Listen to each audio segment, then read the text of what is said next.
Hello and welcome to another video. In this video I'm going to discuss Oathbringer Part 2.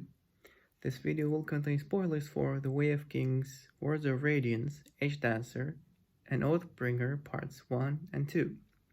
If you haven't read until Oathbringer Part 2 in the Stormlight Archive by Brandon Sanderson, then what are you doing here? Go read and come back and leave your discussion in the comments.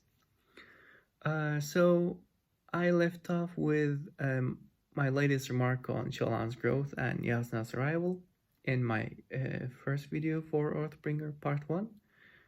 And in this video I'm going to continue with actually one of the interludes. The Venli interlude. Venli is deep in the chasms. Eshonai was Adolin pushed Eshonai to the chasms during the fight during the Everstorm in Wars of Radiance, and now Eshonai is dead after that fall. So Venli is looking for her body deep in the chasms, and we see that there is a void spren called Ulim, and Ulim has human-like features, which is uncanny. Venli hadn't seen a spren like him before.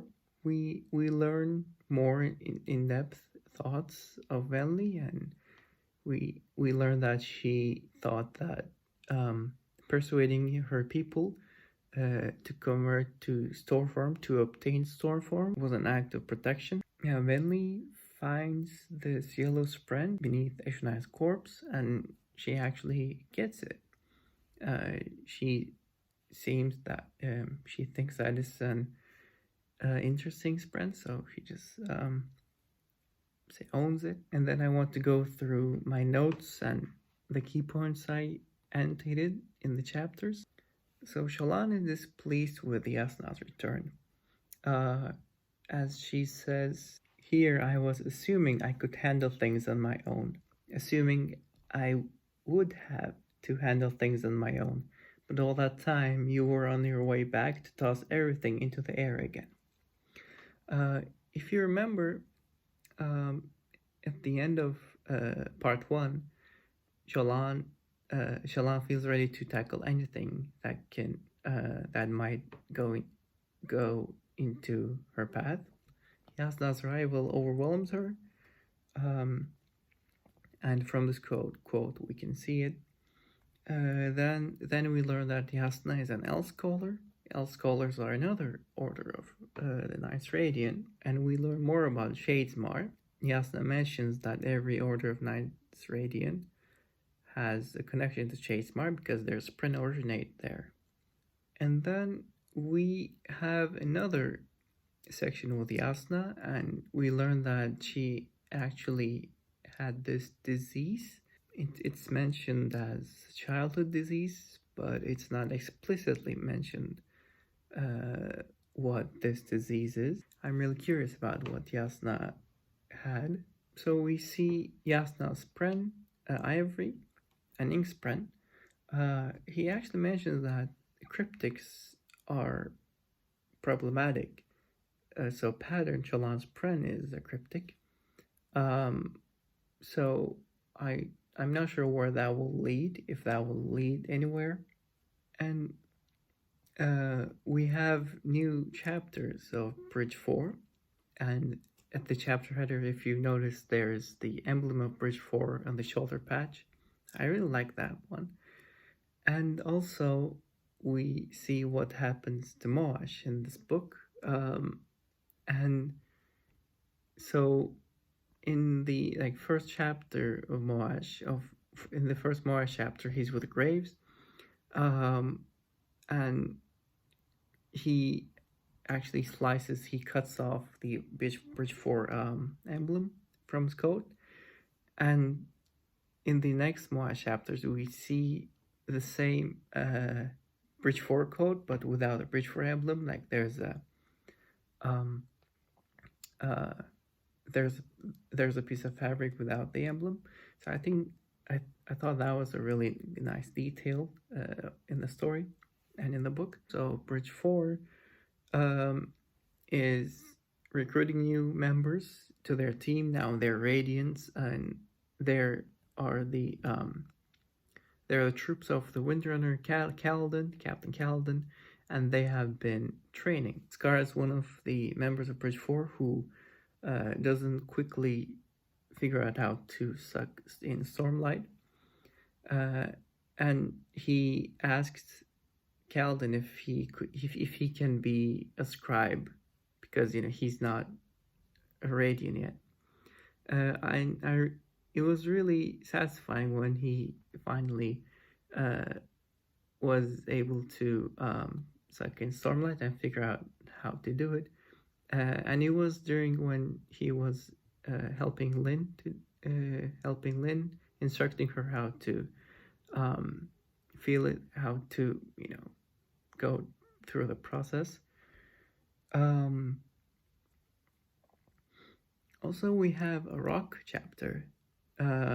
Rock is brewing his stew and watching his members, watching his friends practicing with Stormlight. And we see how he worships the Spren.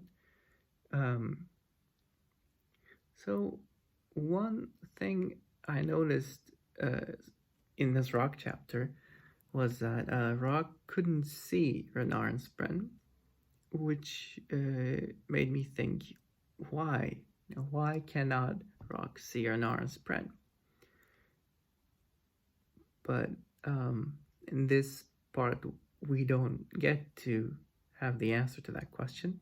I think one of the big reveals of this part is in chapter 40. Shalana receives a letter from Reyes revealing some truths about her brother, Helleran. So Gavilar and Amram were in this group called Sons of Honor. They thought that causing a desolation and bringing back the gods of the Parshendi would bring back the Knights Radiant. Therefore, if you remember the prologue, well, hopefully you read the prologue. In the prologue, we see Eshonai's point of view and how she goes to meet with Gavilar. So Gavilar has this black spren in a sphere, and he tells Eshonai that, I'm gonna bring back your gods, which is the plan of Sons of Honor. And due to this event, the Parshendi, Eshonai mainly, they hire Seth, and Seth assassinates Gavilar, and you know what happens afterwards. Skybreakers were an order of the Knights Radiant led by Nael, also known as Nalan Elin. You could recognize him with his crescent birthmark on his cheek. So this Herald of Justice, Nael, believed that those who spoke the words and became Radiants would bring the desolations. So he went around and captured and killed many aspiring Radiants. So Helleran, Shallan's brother, was actually in this group. Mraize's sources say that Nael probably learned that a member of Shallan's family was about to, or bonded already, and was about to bond or bonded with the Spren. I wonder who that was. Shallan, of course. And also, they may or may not have known that one of Amram's soldiers were about to bond the Spren. So that was Kaladin, but Mraize thinks that when Helleran was sent to attack Amram, it was actually to impress Nael and to kill a member of the Sons of Honor, because they want to bring back the Desolation and the Knights Radiant. The hiding place of Moash and Graves is attacked by the Parshendi, and during a struggle, Moash actually wins over one of the Parshendi and now is a member of their crew.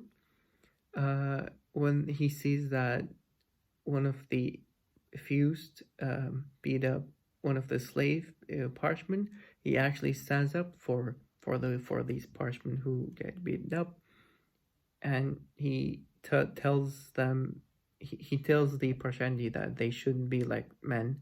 I want to actually touch upon one of the interludes after part 2, before part 3. It's I4, uh, Kaza, I think how you spell her name. Kaza is, soul casting, and we see what soul casting can do to the body. There are holes in her face, in her hand. She's about to turn to smoke. We get a glimpse of what Soulcaster can do to one's body. And to finish this video, I'm going to now talk about Dalinar. So this book is about Dalinar, and we see glimpses of his life, his past, and also his present in the current chapters of the book. So Dalinar used to be a warmonger. He was he won every battle he was in. So one quote in chapter 49 says, Dalnar's life so far had stained him crimson and thrashed his soul. His heart was so crusted over with creme, it might as well have been a stone. So this shows how he feels during a battle and actually during his life. And so when we look at Dalnar and Avi, we see how they're polar opposites. Dalnar, being an Alethi man, is a soldier. He is a warmonger, as I've just mentioned. He is, he has bloodlust, I can say. He feels a thrill, and when he's in the zone, no one gets in his way because he is a blackthorn. He slashes them. And then we see Evie, a peaceful soul. She wants Dalnar to come home, and we see how they fight. Evie and Dalnar, they struggle in their marriage. Dalnar was there when Adolin was born. It was him who actually named him, but when Renarin was born, he wasn't there. Renarin doesn't even see his father for a couple of years after his birth. So Adolin is a knight. He's a duelist, as we see in the previous books and in this book as well. But Renarin has always been weird. He's so in the previous book, he's told to have some fits, some epilepsy, some seizures, and his communication is different than that of his brothers. He's more quiet. He's more he's more introverted. In one of the visions, we actually gain a really important piece of information about the lore of Stormlight Archive. So this vision, Navani and Dalnar see the circle of swords, the 9 swords. You might remember the chapter before the prologue, the very first chapter of the Oath Pact, and the heralds stabbing their swords in a circle. So with that, the Stormfather actually tells them about what has been happening during the desolations. So the desolations are these events that happen with wide gaps between each other. So in between every desolation, there are thousands of years, and so these desolations have been basically a threat to humanity. You can think these desolations as catastrophic events. They basically wipe out everything. So one of the gods, Honor, thought that, hey, why is this happening? We should save the humanity. We should protect the humans. So he chose 10 uh, people and gave them powers.